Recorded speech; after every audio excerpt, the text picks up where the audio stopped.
Hi. So I've been wondering about something from the memorial ceremony. Okay. So, okay, first of all, my understanding is that the precept ceremony is part. Many parts of it are a translation of the Thousand Eyes and Hands Sutra. Mhm. So I was curious about what is the memorial ceremony based on? Is there sutra or something that it's based on?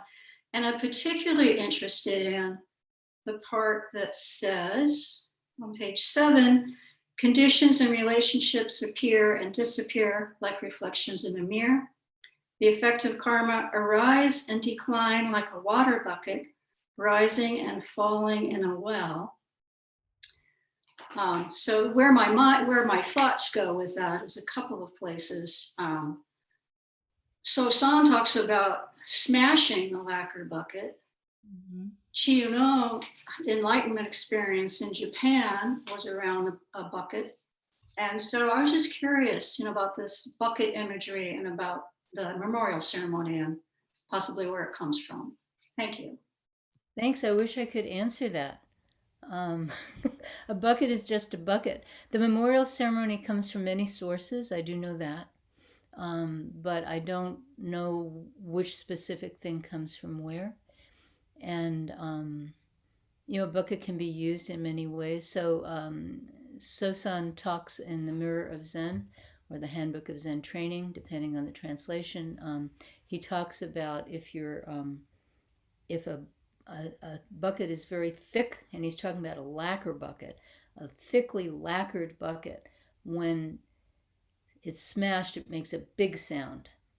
And a small, thinly lacquered bucket, when it's smashed, it makes a small sound.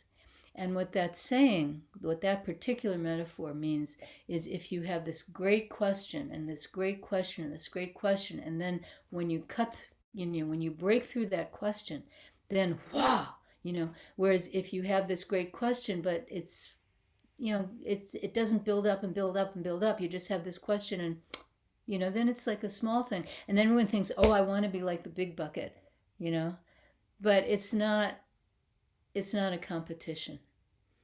Some people have these tremendous, wake up experiences, and some people very gentle. They don't even notice it. And then suddenly they look around and they say, whoa, wait a minute, everything's different.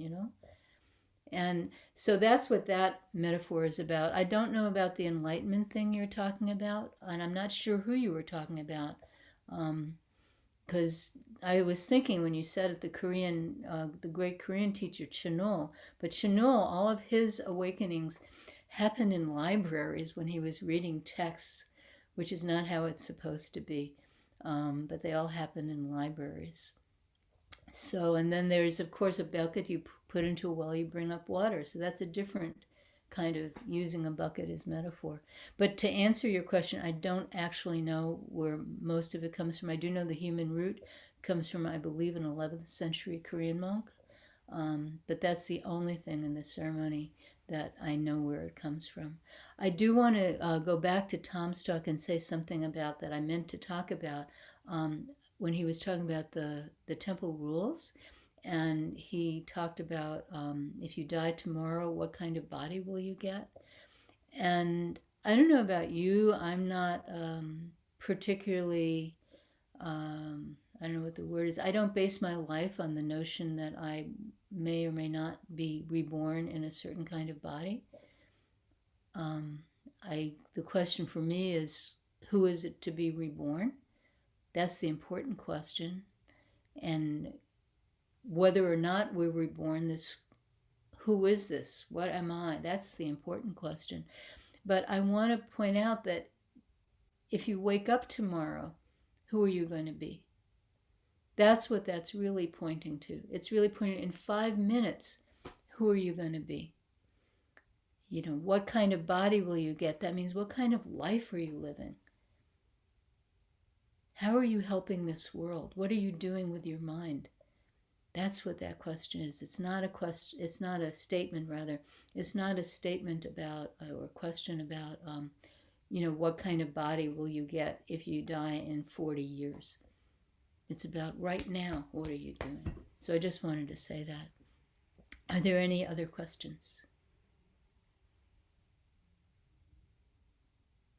I have a question Sure. about I think there are three bodies. It just came up the question in my mind. But there's the three bodies of the Buddha. Yeah. Can you say something about that? Oh gosh, I always forget their names. Maybe Standard Kwangsonim or Dennis can help me with this. But there's Like, the physical body like we all have, and then gosh, do I even remember? And then there's sort of the magical body, and then there's sort of the deep kind of body, and I don't really remember. Gosh, you guys are really exposing me as a fraud. Um, there's so much I don't know. I don't know. Does somebody else want to help me out? Kwangsonim, do you want to well, help? I Yeah, remember. I mean, Dharmakaya, Sambhogakaya, yeah, and Nirmanakaya, maybe. yeah. That's Yeah. right. Yeah. But I never remember which one is which one, and I never I remember mean, what exactly they are. So I'm sorry, I can't help anybody today. This is terrible. Yeah. I mean, I could go back on the fallback of that's academic knowledge. How are you living your life? But yeah, this stuff is interesting. But I happen not to know that. So thank you. I should study more. Okay. Are there any other questions? Judy, Yes. who is it that thinks she's not helping anyone today? That's a really good question. Don't know. Yeah, right. I mean, that's the question.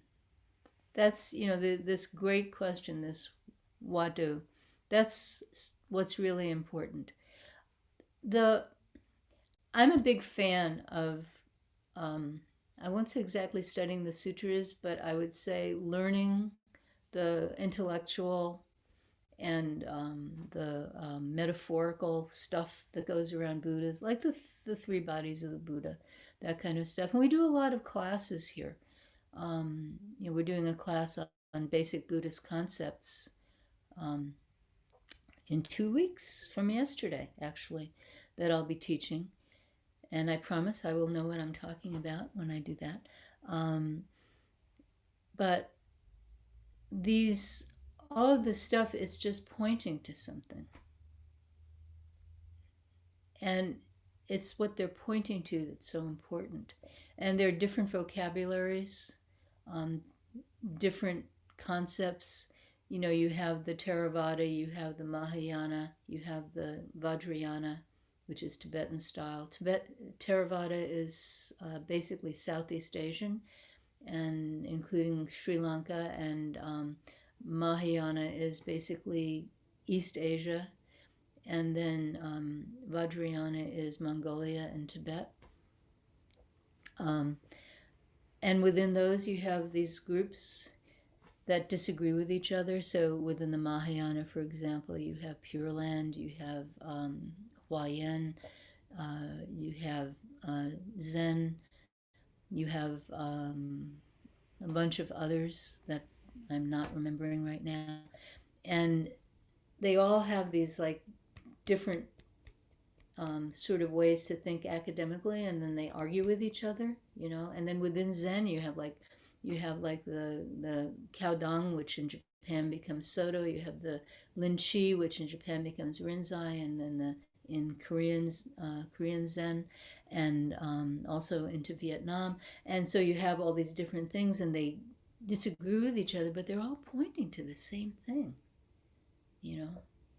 And that's what's important, is what they're pointing to. But we need some kind of structure, or else our minds kind of get in love with themselves and we become attached to our ideas, we become attached to our opinions. And I need these voices from other cultures and other times and other places to pull me out of whatever kind of conclusions that I've come to. And that's what's important, is being pulled out of whatever conclusions you've come to. So I find it very interesting and helpful to my practice to study this stuff, even if I don't remember it 6 months later. I find it helpful to do that because then it takes me out of any conclusions I might have drawn. The most important thing is not to draw conclusions and attach to those conclusions. There's this, the Catholic Catechism, who made me? God made me. Why did God make you? God made me to love him, Don't do that. Just don't do that. Don't answer things. If you believe in God and you want to know, why did God make me? You look at that question, and you look at that question really hard. And you look at it, and you look at it, and you look at it. And anytime you come to a conclusion, throw it away. That's Zen.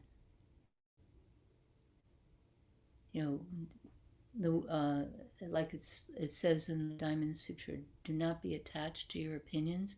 Or I love Shoda Harada's translation of that. Abiding nowhere, awakened mind arises.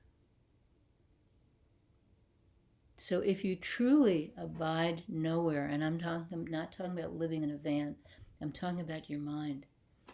If your mind truly abides nowhere, that means that it can take the shape of any vessel it is presented with, like water. It can take on any shape. It can fit into any situation. And at the same time, a really strong center, move the camera, a really strong center is very important. Because otherwise, you're not abiding nowhere. Otherwise, you're not abiding at all. You're just drifting in the wind. But a strong center, and then this clear mind that abides nowhere, that doesn't cling to anything. That's really important. So I encourage everyone to find out what the three bodies are and find out all that stuff, because it is helpful. It is really helpful. But don't lose sight of what it's pointing towards. That's what's important. The old thing about the fingers pointing at the moon, don't be attached to the finger. That's what that's saying. So thank you. Are there any other questions? Judy, Yeah. Tom was talking about the temple rules, and we read them before retreats, but then I don't know, like for me, that's about the only time I read them. But they do. I mean, there's so many things in there that that are very punchy, for lack of a better word. Yep. How can we use the temple rules so that they're more alive than just reading them, before our monthly retreats? So just read them. Go to Google Kwan Temple Rules, and you'll see a link to the temple rules. And yeah, you can read them over and over and over again. You don't have to just read them on retreats. So where they come from, so Pai Chang was the first to, the guy who Pai Chang's fox, the guy asks him, I spoke once falsely and I've been reborn a fox for 500 generations. And then Pai Chang helps the guy out. So Pai Chang, he's also the one who stopped the notion of begging to survive for monks. And he's the one who said a day without work is a day without eating. So he had the Shan monks under his direction. They started farming and they started being self-sufficient, and that's why in all the terrible times in China around then, that's why Chan was able to survive, was because they were not begging, they were actually self-supporting. So Pai Chang's very important, and he had a bunch of temple rules which disappeared, and you can find versions of them online, purported versions of them. It's not clear that there's any real connection to Pai Chang. And then our temple rules, I believe, really come from Kyung Ho, who was the great reformer of late 19th century, early 20th century Korean Buddhism. He has the same place in Korean Buddhism as Hakuin has in Rinzai in Japan, as this great reformer. And I believe that the temple rules come from him. And he was very interesting because he also had a community that included lay people and included both women and men. And that was very unusual for the time. And anyway, so Pai Chang, and then I think Zen Master Songsan maybe adapted them, maybe took them kind of whole cloth, I'm not sure. But anyway, that's sort of the temple rules that we have. And yeah, Google Kwan temple rules. You'll find them very easily. And they're terrific. And everyone loves the ones that say things like if you break through the wall of, if you break the wall of self, not through, if you break the wall of self, you become infinite in time and space. And everyone loves that one. Wow, great. Break the wall of self, become infinite in time and space. But I like the ones that go like, do not take other people's shoes and coats. And at the retreat, yes, which has to do with all the monks and nuns have the same shoes and all, and they have the same clothing, so it's easy to take the wrong person's shoes and coats. And there was a big discussion of this during the Dharma talk on the retreat yesterday, which I was at as the videographer, so I got to see it.